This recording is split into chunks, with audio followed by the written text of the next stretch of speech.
tardes, bienvenidos al webinar Pautas de estimulación del lenguaje en escolares desde la perspectiva del neurodesarrollo. Como invitado tenemos al médico Carlos Villegas Arenas de la Universidad Libre de Barranquilla, Colombia, quien además es neurólogo pediatra de la Pontificia Universidad Católica de Brasil y del Instituto Fernández Figueira, también en Brasil. Dentro de este espacio estaremos abordando temas específicos tales como qué es el neurodesarrollo, qué alteraciones se pueden presentar a nivel del neurodesarrollo y por último conoceremos pautas o estrategias que podemos implementar para estimular el lenguaje. No siendo más, le cedo el espacio a nuestro ponente. Buen día. Primero agradecer a la Universidad de Sucre por la invitación a esta jornada de actualización.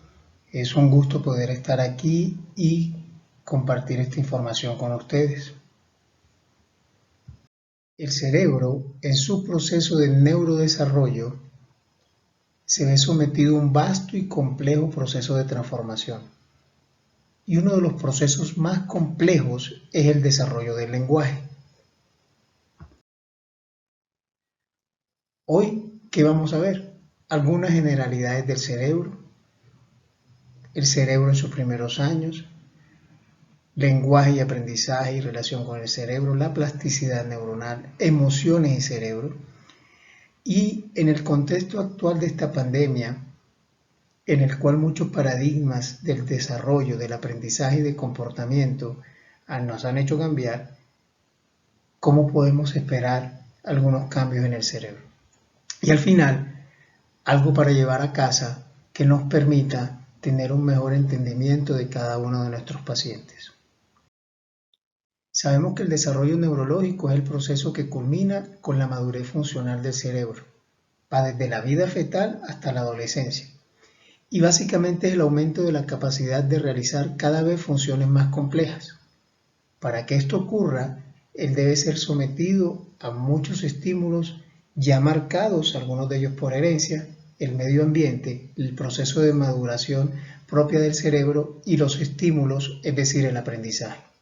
Sabemos que desde la etapa fetal, gestacional y en la parte del cerebro neonatal hay muchos estímulos que pueden influenciarlo de forma positiva o negativa, llegando incluso a tener injerencia y conseguir cambiar algún tipo de información genética. Sabemos que el cerebro de recién nacido crece de forma muy rápida entre la segunda y cuarta semana, cuando ya puede alcanzar entre el 30 y 40% del tamaño del cerebro del adulto. Luego del primer año esa velocidad disminuye un poco y al segundo año de vida podemos tener que el tamaño del cerebro está entre el 80% del tamaño del cerebro del adulto. Entonces esa capacidad funcional o de modificación que tienen las estructuras cerebrales se conoce como la plasticidad neuronal. Definimos entonces la plasticidad como la capacidad de una neurona o de una red o un entramado neuronal de modificarse de forma funcional o estructural dependiendo de los estímulos que reciba, que pueden ser negativos o positivos. Y eso es bien importante porque hay unos periodos críticos para el desarrollo de esta plasticidad o de una respuesta al estímulo. La parte prenatal, postnatal, la infancia y la adolescencia, donde todavía tenemos respuesta a los estímulos cuanto al neurodesarrollo. Entonces, esta etapa es fundamental y siempre hago la anotación porque se ha vuelto moda la estimulación temprana, que es sensacional, pero la sobreestimulación sabemos que ya tiene consecuencias que son incluso negativas en los procesos de neurodesarrollo en los niños. Entonces, algunos trastornos del neurodesarrollo están asociados a ya información genética, exposición a algunos tóxicos, algunas características durante la gestación del embarazo, consumo de alcohol, cigarro, retardo del crecimiento uterino, la edad muy temprana al nacer, los prematuros extremos, entonces tienen implicaciones importantes durante el neurodesarrollo, para el neurodesarrollo, y por eso es importante identificarlos para que tempranamente nosotros podamos establecer cuál es la mejor actuación terapéutica y una atención lo más temprano posible. Entonces sabemos que el lenguaje es un proceso complejo en los procesos de neurodesarrollo, es el instrumento que usamos los seres humanos para comunicarnos y pensar, y hay múltiples áreas del cerebro implicadas en estas funciones. Entonces, las funciones cerebrales como el lenguaje dependen de un trabajo integrado, engranado por un grupo de zonas corticales y subcorticales. Sabemos que los componentes principales del lenguaje se encuentran en el hemisferio izquierdo, a nivel perisilviano, que la dominancia del lenguaje está relacionado con la lateralidad y aproximadamente el 95% de los pacientes o de los individuos que son diestros tienen localizado el lenguaje en el hemisferio izquierdo y solo un 5% en el derecho, mientras que los que son de dominancia izquierda, los zurdos, el 70% está en el hemisferio izquierdo y un 15% en el derecho. Esto es bien importante porque hasta el día de hoy vemos que culturalmente se intenta corregir la dominancia o la lateralidad de los niños y nosotros vemos muchos trastornos de la parte del aprendizaje, del comportamiento, de las funciones ejecutivas, de integración sensorial, algunas veces relacionadas a estas costumbres de que el niño no puede escribir con la mano izquierda. El sexo tiene una influencia también importante en los procesos del lenguaje.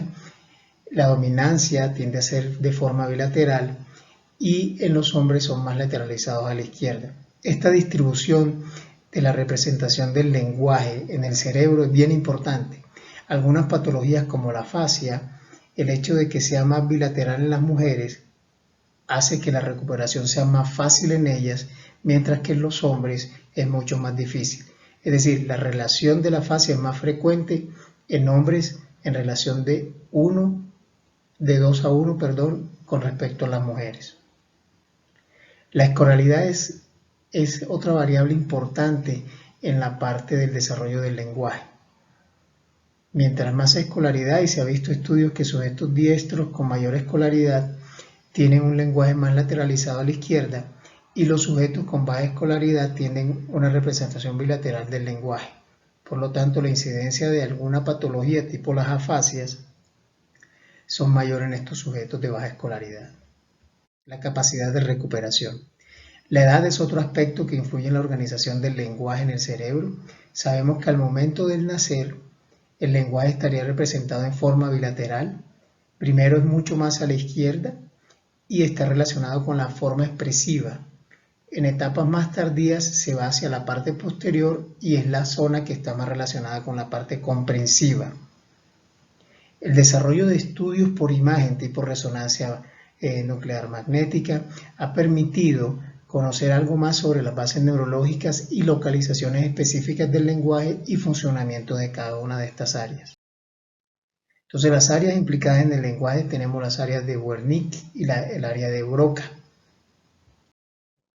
A manera general, está localizada el área de Broca en el giro frontal inferior y esta tiene una función primordial en la coordinación de la vocalización, gesticulación facial, lengua, cuerdas vocales, áreas faríngeas, corteza motora y es la ejecutora del habla.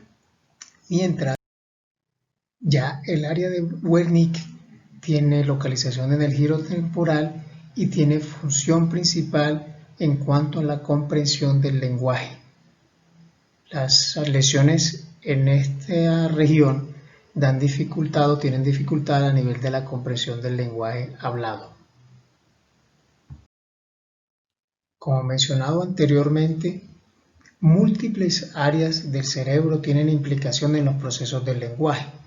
Entonces tenemos áreas donde hay la pronunciación y la articulación, la parte de la significación, el acceso a los significados, la parte visual y es la parte de formación de las letras, reconocimiento de letras, en la parte occipital en la posterior, en la parte de estimulación visual en relación al lenguaje, la parte atencional y la lectura de la parte serial, múltiples regiones a nivel cerebral con implicaciones en los procesos del lenguaje. Y hoy en día la sustancia blanca tiene un papel fundamental en los procesos de neurodesarrollo. Es una parte del sistema nervioso central configurada principalmente por axones de neuronas, por los cuerpos de las neuronas. Y esos son los puentes por donde circula la información, las autopistas por donde baja la información. Entonces, la sustancia blanca tiene un papel preponderante el día de hoy en los procesos de neurodesarrollo. Cuando hablamos hace un momento de los estudios de imagenología avanzada, la tractografía nos permite ver comportamiento importante en los procesos de neurodesarrollo y algunas patologías a nivel de sustancia blanca en compromisos del lenguaje tipo dislexia, espasmofemia, discalculia. Entonces, hoy en día muchas capacidades imagenológicas nos permiten encontrar lesiones a nivel de sustancia blanca. Tenemos para nombrar de la sustancia blanca el cuerpo calloso, las partes del cuerpo calloso, el esplenio del cuerpo calloso. También otra imagen con un corte diferente del cuerpo calloso, la parte comisural, hemisferio izquierdo, hemisferio derecho. Entonces sabemos que hoy en día tenemos la capacidad de encontrar una relación entre los compromisos del lenguaje y lesiones a nivel de sustancia blanca, gracias a que por imagenología, en tractografías, en estudios de sustancia blanca, aparecen compromisos de orden patológico con respecto a la mielinización o a la parte de madurez de la sustancia blanca. Y en esta diapositiva básicamente lo que quiero hacerles ver es que en estudios de sustancia blanca con respecto a los procesos de estimulación o de rehabilitación, nos encontramos con que en un grupo de niños de 8 a 12 años, en los que se realizaron mediciones antes y después de intervención con psicopedagogía, luego de 100 horas encontramos cambios significativos a nivel de las imágenes en la sustancia blanca, a nivel de difusión axonal, y sugiere que había un aumento de la mielinización luego de este ciclo de terapias. Quiere decir que el proceso de estimulación y de rehabilitación tiene una injerencia importante en los procesos de maduración y de neurodesarrollo. Podemos tener implicaciones en algunos otros trastornos del neurodesarrollo, del aprendizaje no verbal, y hablamos básicamente de los procesos de compromiso del lenguaje, la discalculia, espasmofemia, retraso del desarrollo, los déficits perceptivos de integración sensorial o visual, las dimensiones del compromiso pragmático, contenido del lenguaje, y todo esto hace parte de la posibilidad diagnóstica por nuevos estudios gracias al avance de las imágenes que tenemos hoy día. La espasmofemia que marcamos anteriormente también tiene explicación con algunas lesiones a nivel de la sustancia blanca. Entonces, en cuanto a los procesos del neurodesarrollo o a los marcos del desarrollo esperados dependiendo de cada edad, así como nosotros esperamos que un niño sostenga la cabeza, se siente, gatee, camine, suba o baje de gradas a cierta edad, debemos esperar lo mismo con los procesos en cuanto al desarrollo del lenguaje. Cuando hablamos de procesos del lenguaje, hablamos de las etapas del desarrollo del lenguaje. Y en las etapas del desarrollo del lenguaje tenemos el preverbal o prelingüístico, y es el de la fase gutural de los bebés y de aquella correlación del lenguaje entre madre y bebé, que hoy en día se sabe que el habla maternal o maternés tiene un ritmo más lento y de alguna forma es el primordio del desarrollo progresivo de la fase lingüística del niño. Entonces estas interacciones preverbales del bebé y la madre son el primordio de los esquemas del lenguaje que él va a aprender en el proceso de comunicación. Entonces más o menos a los 9 meses aparecen los conocidos como los protos, donde el bebé señala un objeto directamente o señala otro objeto con la intención de que un intercomunicador entienda que él quiere algo.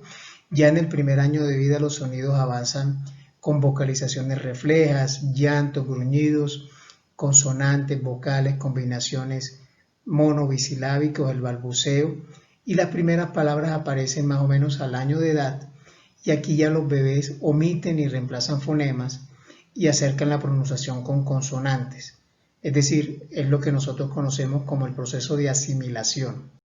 En el segundo periodo, que es el holofrásico, básicamente es que una palabra se utiliza como en el contexto de una frase. o una palabra puede significar varias cosas al mismo tiempo. Un bebé puede utilizar una palabra o una expresión para referirse al biberón porque lo quiere o al biberón porque lo está viendo. Y esto más adelante se va a convertir en una frase completa de 2 o 3 palabras que puede decir esto es un biberón. Entonces hace parte de la segunda fase del desarrollo lingüístico que se puede presentar más o menos cuando el bebé tiene 1 año de edad. Y las primeras combinaciones del lenguaje se dan en el periodo que termina un poco antes de los 2 años. Ya el lenguaje ha sido un poco más complejo, ya consigue combinar algunas palabras y tienen un poco más de significado. Entre los 2 y 3 años ya empiezan a combinar 3 o más palabras de forma habitual y pueden emitir frases que son supremamente ricas. Sin embargo, un niño puede entender una frase muy larga de un adulto, pero no es capaz de reproducirla. Ya con el tiempo va a ser capaz de reproducirla. Y más o menos entre los 18 meses y los 4 años, ya el lenguaje ha aumentado muchísimo y la capacidad lingüística se parece mucho a la del adulto. Aquí es donde aparecen algunos términos como sobreextensión e infraextensión, que básicamente es que muchas veces los niños utilizan una misma palabra para referirse a varios objetos o un mismo nombre de un animal para varios animales. No quiere decir que sea patológico, hace parte del desarrollo, o solo se aprende en el nombre de un solo animal y eso es lo que se llama infraextensión. Entonces, en cuanto al neurodesarrollo, la rehabilitación, la estimulación es supremamente importante, es decir, ese cerebro debe estar activo, estimulado, y la forma de mantenerlo estimulado y activo es ofreciéndole al niño todos los días conceptos nuevos, interactuando con él. Vuelvo a traer esta imagen para sugerir que el proceso de estimulación de nuestros niños debe comenzar desde muy temprano, en áreas de facilitar que el proceso de neurodesarrollo, de mielinización, arranque. De la misma forma, cuando más adelante notemos que ese proceso de neurodesarrollo no es el esperado, debemos buscar la forma de intervenir lo más temprano posible. Entonces sabemos que el periodo postnatal temprano y la infancia son tiempos de oportunidad para modelar las estructuras del cerebro. Pero también son periodos muy vulnerables, es decir, niños que durante estas etapas, que son supremamente importantes, tuvieron la ausencia de estímulos adecuados de forma social o sensorial, pueden tener circuitos mal conectados y de esta forma no responden de forma adecuada a lo que nosotros consideramos esperar en los procesos de neurodesarrollo. Los estímulos ideales para el cerebro son los que reflejan de forma más precisa un ambiente normal en todos los aspectos, de orden emocional, social y de orden de actividad diaria, que son importantes para cada época de nuestra vida. Es por eso que la afectividad y la emotividad son importantes en los procesos de aprendizaje y de neurodesarrollo. Entonces, sabemos, en cuanto a la estimulación, a los procesos de rehabilitación, sabemos que el desarrollo sensorial es la base fundamental del desarrollo cognitivo. De esta forma permite que nos relacionemos con el entorno y en todo momento estamos recibiendo información visual, auditiva, táctil. Esta información la procesamos y tenemos una respuesta que puede ser positiva, con una sonrisa, con manifestación emocional o con llanto. De esta forma nos vamos relacionando con el mundo exterior y vamos aprendiendo a dar respuesta a esos estímulos del mundo exterior. Pero si esos estímulos son carentes, por carencias sociofamiliares, por una enfermedad de orden neurológica, todas estas van afectando el proceso de desarrollo y van a tener implicaciones en el desarrollo motor, emocional, mental, afectivo, social y en procesos comportamiento o aprendizaje ya vistos en niños con antecedentes importantes en cuanto a factores de riesgo de neurodesarrollo. Debemos estar muy atentos a los signos tempranos de alarma, es decir, un niño que tiene un desarrollo normal, pero que de alguna forma fue perdiendo esos marcos del desarrollo, falta de progreso por una enfermedad determinada, alteraciones a nivel de la marcha, los tonos reflejos, como decía anteriormente, estaba muy bien desarrollado y fue perdiendo las capacidades o lo adquirido, pobreza en la interacción social, y hablamos de la parte de manifestaciones emocionales, la psicoafectividad, Son importantes que estemos atentos como señales de alarma neurológica. Vale la pena mencionar algunos otros trastornos del neurodesarrollo porque tienen implicación incluso en la parte del desarrollo del lenguaje. El trastorno motor, el tono muscular, compromisos de la motricidad, de la postura, de la marcha, el desarrollo sensorial comprometido de tipo visual, auditivo, táctil, trastornos de integración neurosensorial hoy en día mucho más conocidos, trastornos del lenguaje expresivo, verbal, escrito, compromisos de lectoescritura, trastornos de la comunicación social, de la interacción, trastornos de habilidades escolares del aprendizaje, lectura, memoria, dislexia, discalculia, todos con implicaciones en el lenguaje. Entonces, dependiendo de este proceso de neurodesarrollo y de estimulación, queremos nosotros que todos estos factores que se comportan como factores positivos, estimulantes positivos o negativos en el proceso del neurodesarrollo se manejen y se engranen de la mejor forma posible para facilitar un funcionamiento adecuado del cerebro de estos chiquillos. Algo para llevar, debemos nosotros entender que el proceso de aprendizaje siempre está ocurriendo, en cualquier sitio está ocurriendo, dentro y fuera de casa, dentro y fuera de la escuela. El ambiente familiar es supremamente importante, incluso en los primeros años de vida. Deben ser consideradas las diferencias individuales, las habilidades de las diferentes capacidades y experiencias previas de cada individuo. Como decía hace un momento, la motivación y la afectividad juegan un papel importante para aprender. La persona necesita querer aprender. La psicología del aprendizaje dice que el sujeto es apto para aprender cuando haya facilitación a la motivación. El hombre es un ser genéticamente social, su desarrollo depende de las interacciones sociales. Por eso anotaba hace un momento que en el contexto actual de la pandemia, el proceso de aprendizaje, los procesos de neurodesarrollo, alguna implicación y algunos cambios nos van a tener que mostrar en cierto tiempo, porque la naturaleza de los niños en desarrollo no es esta. Por eso yo siempre digo que es importante que los niños vuelvan al ámbito social de ellos, y su ámbito social es el proceso escolar cuando ya están en edad de hacerlo, y si no es posible, mantener una estimulación adecuada para que el proceso de neurodesarrollo no se vea truncado. Fortalecer y fortalecer cada vez más el cerebro, estando bien o con algunas dificultades ya notadas, que es la única forma de que los procesos de mielinización y neurodesarrollo sigan llevándose a cabo. La idea es que cada uno de estos factores que tienen injerencia sobre el proceso de neurodesarrollo, dígase estimulación esencial, estimulación temprana, terapias de rehabilitación, terapia ocupacional, de lenguaje, psicología, se hagan de la forma más oportuna cuando se necesita y de la mejor forma posible para que esta maquinaria tenga un engranaje adecuado y ese engranaje, ese funcionamiento adecuado se vea reflejado en un proceso de desarrollo que es el que todos queremos que sea de forma normal.